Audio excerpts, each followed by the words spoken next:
यहाँ पर मेरा पॉइंट ऑफ व्यू थोड़ा डिफरेंट है, क्योंकि मैंने बहुत सारे बुक्स पढ़े हैं ऐसे ग्रेट स्पिरिचुअल टीचर्स के, तो ये एक रीत से तो बहुत अच्छा है। अच्छा। Keep your child busy until the age of 20, 21, 25. अच्छा। Why? कई बार आपने ये देखा है कि पेरेंट्स कंप्लेन करते हैं कि वो लोग बहुत जल्दी एज में रिलेशनशिप में आ जाते हैं, सेक्सुअल अफेयर्स करते हैं, रिलेशंस क्रिएट करते हैं, अपनी सेक्सुअल एनर्जी को वेस्ट करते हैं। बहुत सारे ऐसे कंप्लेंट्स भी मैंने सुने कि अभी से मेरे बच्चा मास्टरबेट करते, वो हमसे हाइड करते, वो सब चीज़ें। तो ये सब चीज़ की कंप्लेन क्यों आती है? जब उनको टाइम मिलता है ना, तो वो एनर्जी बचता है, तो फिर वो ब्रेन वो एंगल पे वो चीज़ों को स्टिम्युलेट करता है।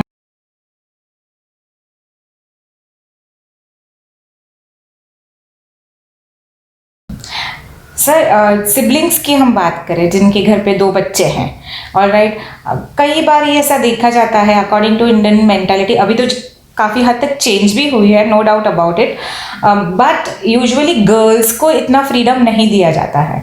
तो कभी कभार उनको ऐसा लगता है सम पॉइंट ऑफ टाइम कि हमारे लिए ये चीज़ पार्शियलिटी हो गई है, पेरेंट्स आर बीइंग पार्शियल, कि इसको ये चीज़ दी गई है, मुझे ये चीज़ नहीं दी गई है।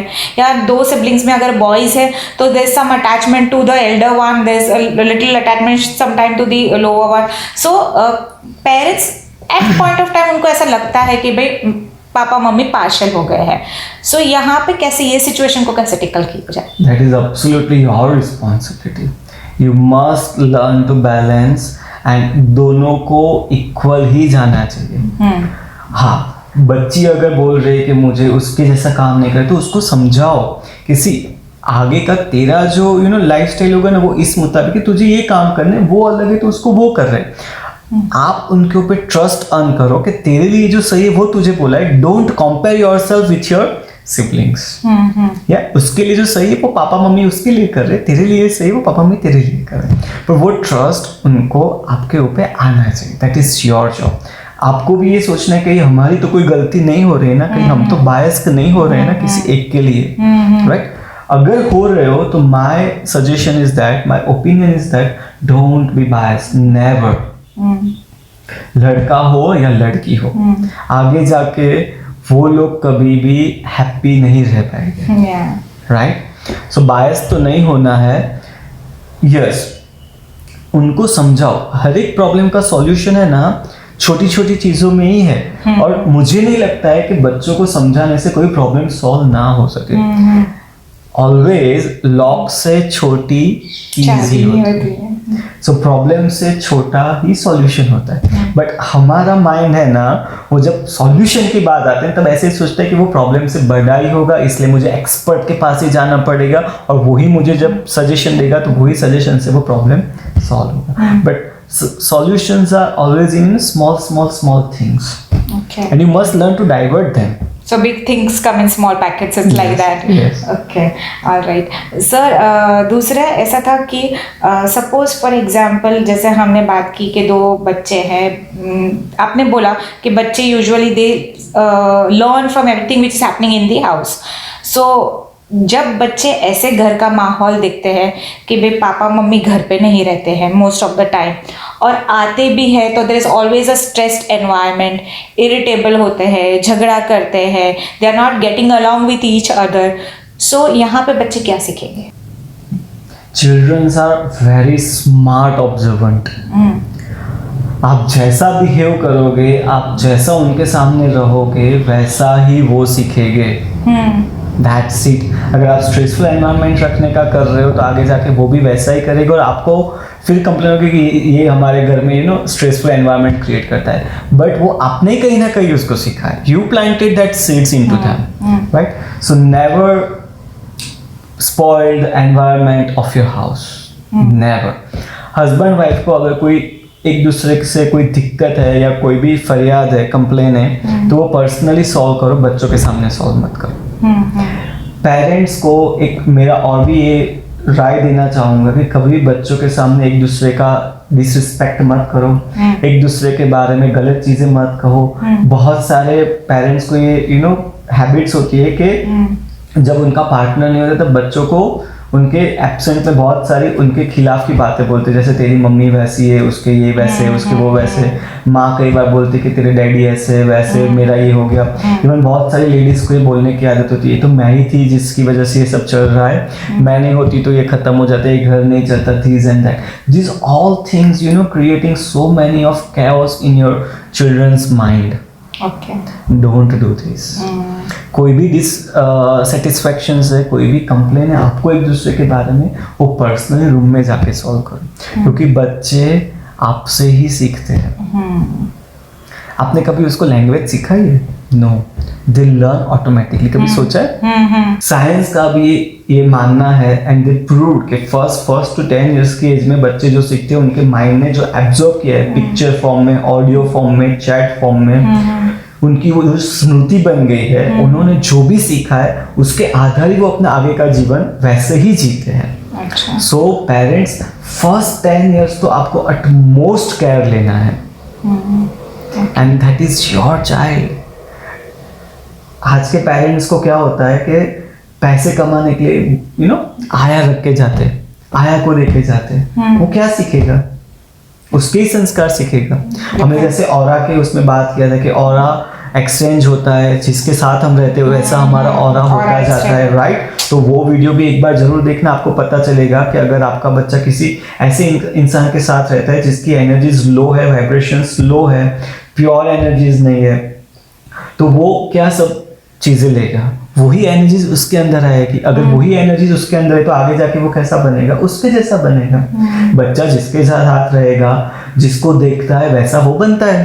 करेक्ट। तो कभी वो एम्बिशियस नहीं बन पाएगा। आपका स्ट्रगल, आपका हार्ड वर्क उसको कोई पता ही नहीं, क्योंकि आपके साथ रहा ही नहीं है। करेक्ट। तो वो आपके जैसा बनने का ट्राई नहीं करेगा, वो काम वाली जैसा, वो आया के जैसा बनने का ट्राई करेगा। करेक्ट। तो उनके साथ छोड़ के मत जाओ। क्यों हमारे इसमें कल्चर में दादा दादी और ऐसा एक एकजुट रहने वाला परिवार का सिस्टम था, न्यूक्लियर का कंसेप्ट यहाँ का नहीं था, जॉइंट फैमिली था। That is the only reason, so that they can learn the virtues and everything by just observing them.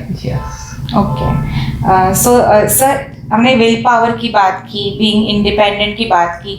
हमने कई पेरेंट्स ऐसे भी देखे हैं, they try to hold their child. For example, hold their child की जगह यहाँ पे मैं ऐसी बात करूँ कि उनके ही सारे सपने उनके बच्चों के ऊपर थोपते हैं। फॉर एग्जाम्पल, सपोज एग्जाम्पल मैं ही मेरा ही लेती हूँ कि सपोज मुझे इंजीनियरिंग करना था। I did not go in the field of engineering. Now I wish that my child should become an engineer only. So यहाँ पे मेरे बच्चे की मैं जो उसकी क्रिएटिविटी है या उसका चॉइस है वो यहाँ पे मैं ख़त्म कर देती हूँ। Alright? So how much justifiable this is?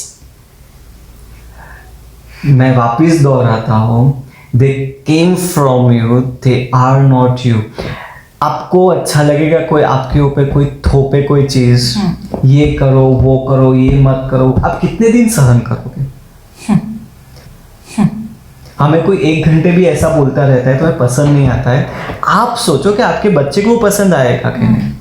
पहली चीज नहीं आएगा, राइट? करेक्ट। दूसरा, तो अगर आपको उनसे कुछ करवाना है, आपके सपने पूरे करवाना है, तो देखो पहले कि वो कैपेबल है, वो कर पाएगा और उसको क्या पसंद है,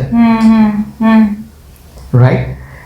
दैट इज एब्सोल्युटली रॉन्ग। अगर कोई आपको अब बोले कि मेरा सपना था, मेरा पूरा नहीं हो सका, तू कर, तो आप करोगे क्या?